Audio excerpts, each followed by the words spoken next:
Hello, this is Dread, and in today's video topic, we're going to be showcasing Vortex Pennant, Bleed, Warpath, Void Knight, abusing echoes and throwing out axes, all while only requiring one button for most situations. A lot of people are joining last Epoch, and a lot of them either have problems with their hands or come from Path of Exile, where everyone has carpal tunnel from clicking on chaos. Thank God the stack size is going to 20, thank God. This puts me in a very awkward position, though. Last Epoch is a game that values the button economy. And what do I mean by that? Well, more buttons equals more damage generally. LE is a very synergistic game, and you're rewarded heavily in a lot of ways for comboing your abilities properly. This means that if you want to build that only requires 1 to 2 buttons to experience and enjoy yourself with, this means that you're essentially gimping yourself for the content you are running, as you are going to be dealing much less damage than other people who use other buttons. But thankfully, I have a solution for you today, and that comes in the form of Vortex Pennant Warpath. Now, if you end up enjoying the content or learning something new, I'd suggest leaving a like on the video and subscribing to the channel, as that's the best way of currently supporting me. It really shows me that you guys want to see more of this in the future. Now, before we get into the build, I just want to mention the requirements to get this build going. The first requirement is, of course, Vortex Pennant. The other two unique items we use, Bleeding Heart and Salt the Wound, both aren't necessary, but to be clear, Salt the Wound does double our damage, and Bleeding Heart with LP on it means we don't need a spam cast anomaly for sustain. So for the best playstyle, you'll need all three of these items eventually. The gloves are a little bit rare, but like I said, they're not necessary. They just literally double your damage. Another item that isn't important, but you'll eventually want, are Smite on throwing attack idols, as these will give you a buttery smooth clear that is amazing. Now, Vortex Pennant is a relic that completely changes how you play Warpath and how you gear the build.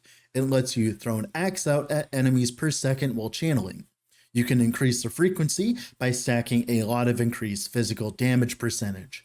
This includes sources that give you generic percent damage, like Sigils of Hope, or increased damage while channeling.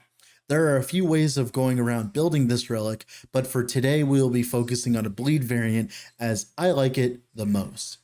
One of the main reasons we are a Void Knight is to have access to the Echo mechanic.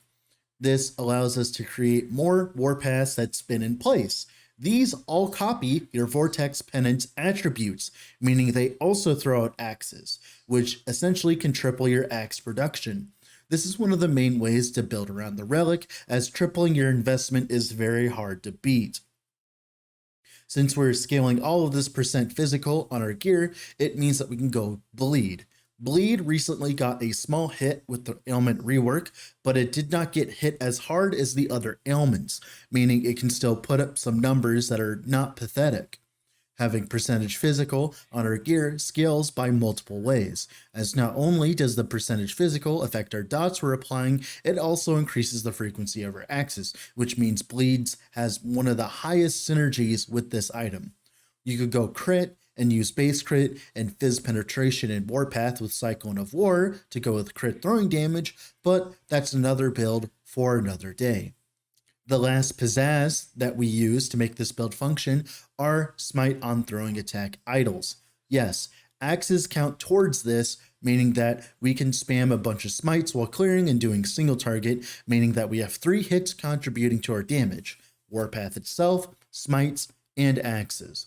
We specialize into Lightning Smite, meaning we get a bunch of extra hits with our smite each time it is cast, leading to packs literally blowing up when we trigger it most of the time. This leads up to a very nice range playstyle, while Monolith Echoes leading to a buttery smooth time. Now, of course, the main competitor to a build like this is Bleed Hammered In, as it's very similar playstyle, but Bleed Hammered In 1 has mana problems, and it also has the problem that you have to stop to actually cast your abilities, while with this build, you do not. Right now, on the dummy, we're hovering around 200k per bleed tick, so overall 400k DPS. This is enough for most content in the game, but I want to make this clear that this build is 100% focused on doing monolith AFK and only requiring one button. There are better Warpath builds out there doing higher end content, but this is the kind of setup you use to turn your brain off and breeze through 300 corruption, not something meant to deal with endgame bosses and dungeons. It is a very casual build. One thing I want to mention, and I'll probably get a lot of comments about, is the fact that I am not scaling attack speed at all. This is on purpose, as we both run crit multi for Salt the Wound and physical damage percentage on our weapons for our Vortex Pennant. Our Warpath itself is not doing as much damage, but our procs are. I just want to make that clear so people understand that part. All of our damage is axes plus smites applying bleeds. Of course, Warpaths do apply some bleeds, but it's not as much as our procs do. Another thing I can mention is the fact that we're not grabbing the smite node inside Warpath. It's because smites cost mana, and when we're lightning smite, our smite costs a lot of mana, which is bad for our Warpath as we are not regenerating mana while spinning, which means if we grab this node, it will chug all of our mana away. It also converts our Warpath to fire with some nodes before it and removes the ability to bleed, which is just generally bad for us. So we just smite with our on-hit relics, right? Now, with all that being said, let's go in game, shall we, to give a more detailed showcase. All right, here we are in game. I just want to let you guys know that I did respec my Void Knight that I leveled as my first character this patch. So I did not level as this build, so I would use either the leveling guides that Maxroll has on their website or just level with Vortex Pennant itself, as it is a very strong item early on. So I'll be leaving that link down in the description if you want to know how to level this kind of setup. I would just respec into this later when you get everything set up. I wouldn't just level as it. Now, pretty much the rotation of the build is in monoliths. The way that I have this set up is I have sigils on kill, right? And then I have anomaly. So I just pop anomaly, right? And then just Warpath all the way through the maps, right? All we have to do is this. Sigils, they'll proc, they'll on kill, they'll give us a bunch of increased damage, which increases the efficiency of our, increases like how many axes that we get, thanks to Vortex Pennant, because it's all damage. So it's kind of just a passive buff that you ignore. You do not use this while bossing. You don't need to do this while bossing. And to prove this, I will do damage without it. Just waiting for my echoes here, and we'll reversal. We're doing plenty of damage even without using echoes and stuff like that. I mean, without using sigils, which is really good. One thing is you want to be like kind of inside the enemy when you're doing damage. You want to be moving around for the echoes, stuff like that. We're doing plenty of damage, even without sigils. With sigils, it is a little bit more, but it's a little bit more of maintenance, as you do have to, of course, cast things, and you'll run out of mana too. So it's definitely not the way to go on single target, but it's definitely a thing you could eventually do, and you'll deal like more damage technically. And that's pretty much it for the rotation of the build. Like I said, just hold right click through the monoliths. On bosses, you just don't even cast sigils. Now, let's go and let's talk about skill, shall we? So for Warpath specifically, we're using this as a utility. The main thing that we want is 5 points in Unchained, so that Warpath costs 0, so we don't have to worry about mana.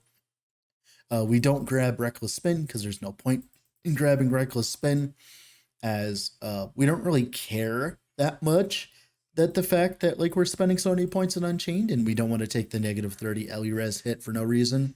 And of course, Echo Knight, we require this. Do not grab Apocalypse Whirl, otherwise it will turn your bleed chance into Ignite. We don't want that. And of course, I'm grabbing 5 points in Juggernaut Stance. This is simply just a little bit of extra chonkiness that we wouldn't normally have as a build, right? Which is really cool. One thing you could do eventually is go into mediation eventually and grab Sign of the Guardian, which would give us a bunch of block chance and block effectiveness per sigil, but that would require you dumping your last sigil or something like that, which I probably wouldn't do, but you could do that to increase the amount of block and stuff. This is just essentially just a low effort way of making it so 20% of the time when we get hit, we take 35% less damage, which adds some chonk while we're in monoliths, which is cool, on top of all of our other defenses. And of course, we're just grabbing some points into Whirling Steel, as there's not really much else we can grab. We could grab Gorebringer, but we just want the more damage here, right? And that's pretty much it for Warpath. For smite, like I said, we're triggering it off our smite relics. So we grab 5 points of sacrifice for 250% more damage with our bleeds. This makes smite do a competitive amount of DPS. And of course, we take attunement so that we don't actually can't use our health, so that we're not killing ourselves. Then we go all the way to Order of Lagan. It does not turn bleed into ignite specific into like electrify, which is very useful for our case because we get to abuse stuff like unbalanced scale and of course wandering bolts, which means every single time our smite comes down, it hits 7 nearby targets, which is amazing as it makes it so that our clear is absolutely phenomenal. This is the main reason why our clear feels good with this setup, as the axe will hit like a few enemies and it will trigger multiple smites, which then give us a bunch more. I have currently 3 idols for it that are max rolled. Technically, you only need 2, but I have felt that 3 is the best. Now, of course, as well, we have Anomaly. Anomaly is really good, specifically this node. This node allows you to leech from your bleed damage before you get a bleeding heart. Now, of course, a bleeding heart is the way to go, but this is definitely the way to go before you get the bleeding heart. You have all 4 points in this and then 4 points in this, and all of that combined means that we leech a bunch more. That is the main reason we're actually even using Anomaly, is to abuse that increased health leech, which triples the health leech from our bleeding heart, which is amazing. Of course, all the bubble stuff, right? Then for sigils, like I said, for reversal, we have the damage setup. So whenever we want to do single target on something, when we're like kind of like spinning through monoliths and we have like a chonky rare, we just simply reversal on top of them, which will then give us 60% increased damage taken because we have 2 rifts, and then another 120%. So that's 180% increased damage that enemies are taking. On top of them, make sure you're on top of them for that. And this does reset our warpath. One of the biggest problems with this node is the fact that if you stop warpathing, you lose your echo chain. So for instance, if I keep moving here, you see that I'm getting echoes and stuff like that. But if I reversal, it stops my echo chain, which is a little annoying, but it is definitely worth it because the volatile reversal burst damage on like a tanky rare or something is very important. This is also very important for our single target. So spamming this constantly is nice. Now, it's not as egregious as like some other builds I've made in terms of reversal abuse. You don't technically need a reversal, and you only need a reversal in very specific situations. So if you hate reversal, it's okay, because like on this build, it's not that bad. You just reversal on a rare, bam, rare is dead. Or when you're doing a boss, DPSing them down, you just spam reversal and you're good to go. Make sure that you're moving, of course. And that's pretty much it for the skills. Now for the passives, I said most of this is important. Getting that extra axe per second is really cool. The less damage taken, as much HP as possible. The dual wield, of course. Paladin, just just getting all that Ellie res, getting the life was great. Getting sigils is cool. It's just a skill that you don't have to cast on your bar. Technically, if you really wanted to, you could actually take this sigils out and respec into rebuke. If you don't care about sigils, you could actually spec into rebuke with this setup and just use that to like tank certain boss abilities and stuff. If you really wanted to, it's up to you, to be honest. It's like up to you. I don't really need rebuke, but you could use it, right? Which is really cool. Really cool option. Then for Void Knight, the general Void Knight stuff, we want this node because increased physical damage is more axes, so we use the one as much as this is possible. We grab all of the echo chance, so we're getting as many echoes as possible. The reduced attack speed here actually doesn't really affect us at all, which is really cool. Then of course, Dread. This is just for movement speed. We really want movement speed with this build because it speeds up things, and of course as much HP as possible. One thing you could do eventually, I don't have that much movement speed. I'm missing 2 silver rings, and I'm also missing exalted movement speed boots. Once you get all of that set up, you'll be much faster than I am currently. You can also get like a source of haste, like with a haste on belt or something like that. Or you could use a Wings of Argentus as well, but this chest is pretty strong. So let's talk about gearing, shall we? So for the helmet and the chest, you specifically want bleed duration. This is where we're getting all of our bleed duration. It also double dips because we're getting physical percentage damage on top of that, but we want this for all of our bleed duration. One of the biggest problems that this build has is the fact we can't utilize a Valdir's Chalice, so having all that duration is really good so that when we scale our percentage pen on our bleed, we can of course scale our damage properly.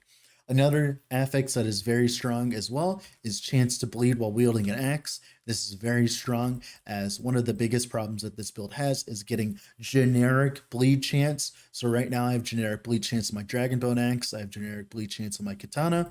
I also have generic bleed chance as a blessing from Reign of Dragons. All of these are required eventually to get enough bleed chance to make the build feel good. So getting generic bleed chance on your chest is important as well. I just managed to not get it because I needed HP.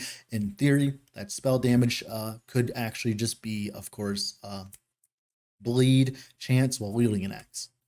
And of course, that's pretty good so far. Bleeding Heart, I got percentage physical damage on it. Like I said, the more percentage physical damage, the more axes you spew out, which is cool. Bleeding Heart's really strong, even without LP, as the leech is phenomenal. My axe here, that could be percentage fizz damage. Other than that, this is the perfect axe. We want as much bleed chance as possible, so we want to be wielding an axe. And of course, our sword here, percentage bleed chance, crit multi, and fizz damage, which is really good. Everything else doesn't really matter on it. We were just mainly using it to buff up or salt the wounds. Then for rings, I have some damage over time. This should be fizz damage, some res, stuff like that. So like balance out my defenses, get my crit avoidance. Same thing with the other ring. Fizz damage, crit avoid, endurance, like fizz damage specifically, getting fizz damage on the belt. Eventually, you could get an LP version of a Thorn Slinger. Thorn Slinger is insanely strong for this build, as I can show you here, but you'd want like a multi LP version, like 3 LP on this, and that would make it so you can slam this on it, and that would be really good. This is pretty good. And of course, Salt the Wound, like I said, gives us most of our damage. You can tell 1000 bleed damage, 500, literally doubles our damage. Very important. And of course, boots, you could have a much better boots than I have currently. I have pretty shitty boots, but I needed it to cap my crit avoid, eventually get better boots. Then on my Vortex Pennant, this is a very low item level item.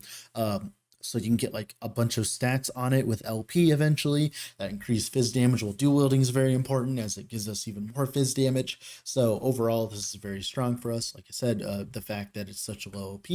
For my idols, you want generic bleed chance. This is very good. And then 3 smite idols. If you're lacking on single target, you can also as well swap one of these out for like some bleed duration idols or more generic bleed chance. Or if you're being really squishy, you can put a Throne of Ambition here instead.